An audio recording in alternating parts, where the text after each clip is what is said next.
ভারতের ছাত্র ফেডারেশনের দক্ষিণ 24 পরগনা জেলা কমিটির ডাকে বিশ্বভারতী 3 জন পড়ুয়াকে বহিষ্কারের সিদ্ধান্তের প্রতিবাদে ও অবিলম্বে সারা রাজ্য জুড়ে স্কুল কলেজ বিশ্ববিদ্যালয় খোলার দাবিতে সোনারপুর থেকে হরিনাভি পর্যন্ত মিছিল করা হলো। রাজপুর দাসমতি হলের সামনে তৃণমূলী ভৈরব বাহিনীর ন্যাক্কারজনক আক্রমণের প্রতিবাদে আগামীকাল সারা জেলা জুড়ে বিক্ষোভ কর্মসূচির ডাক দেওয়া হয়েছে।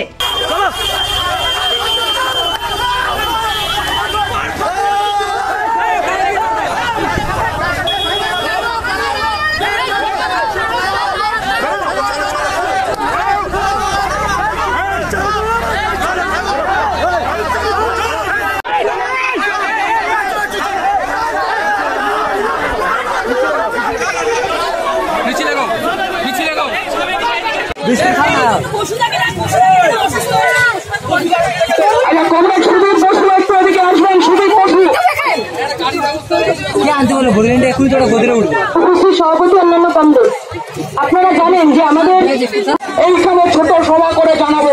কমরেড তনুশ্রী মন্ডল চলে আসবেন টোটোর সামনে।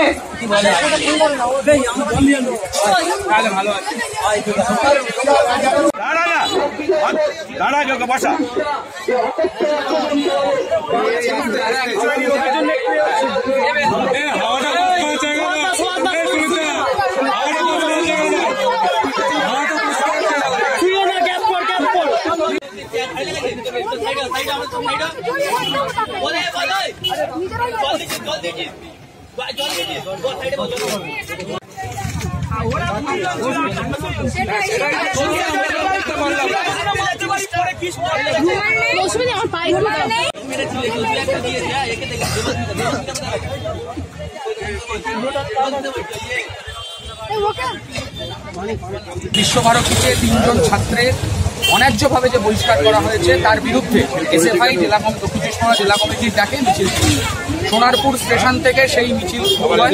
সেই মিছিল রাজপুর হয়ে হরিনাভি পর্যন্ত আসবার কথা।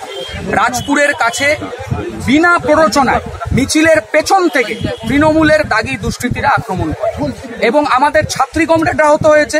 প্রায় 15 থেকে 20 জন ছাত্র আহত হয়েছে। তারা সুভাষগ্রাম হাসপাতালে এখন চিকিৎসাধীন অবস্থায় আছে। ন্যাক্কারজনকভাবে এই আক্রমণ করা হয়েছে। আমাদের দাবি কি? দাবি শুধুমাত্র স্কুল কলেজ খুলতে হবে।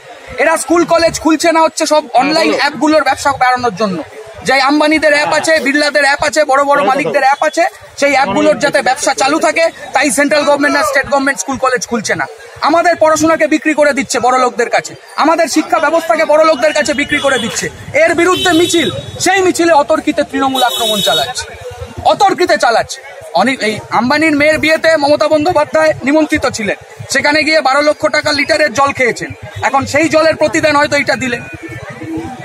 আজকের এই যে আক্রমণ, এই কারণ হিসেবে কি কারণ ছিল? ওই তো গরিব ছেলে মেয়ের লেখাপড়ার সুযোগ চাই, এইটাই। আমরা গরিব ছেলে মেয়েদের লেখাপড়ার সুযোগের দাবিতে লড়াই করছি, তাই তৃণমূল আক্রমণ করছে, অন্য কোনো কারণ নেই।